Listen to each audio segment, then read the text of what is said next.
Miongoni mwa vichocheo vya kufikia dira ya taifa ya maendeleo ya miaka 25 kwa maana 2025 mpaka 2050 ni mageuzi ya kidijitali na utafiti na maendeleo.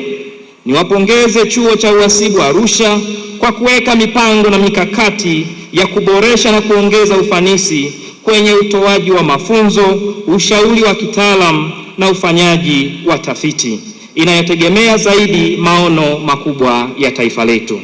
Ndugu mwenyekiti, mageuzi ya kidijitali ni kichocheo muhimu cha maendeleo, hususan katika kuboresha ukuaji wa uchumi na kuimarisha huduma za kijamii ikiwemo elimu.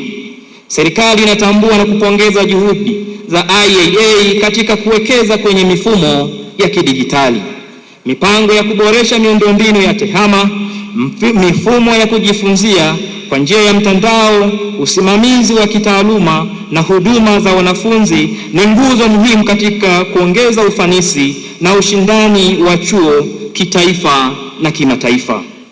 Wizara ya Fedha itaendelea kushirikiana na chuo katika kuwezesha upatikanaji wa rasilimali na mazingira rafiki ya kifedha yatakayosaidia utekelezaji wa mipango hii ya kidijitali. Ndugu mwenyekiti, katika nchi yoyote yenye dhamira ya maendeleo ya kweli kama ilivyo nchi yetu ya Tanzania, utafiti na maendeleo ni nyenzo muhimu katika kuongeza ubunifu na kutatua changamoto, kuongeza tija katika uzalishaji na kutoa mwongozo katika uundaji wa sera mbalimbali. Na wasisitiza wanafunzi na wahitimu wa shahada ya uzamili kuimarisha zaidi tafiti zenu za kitaaluma.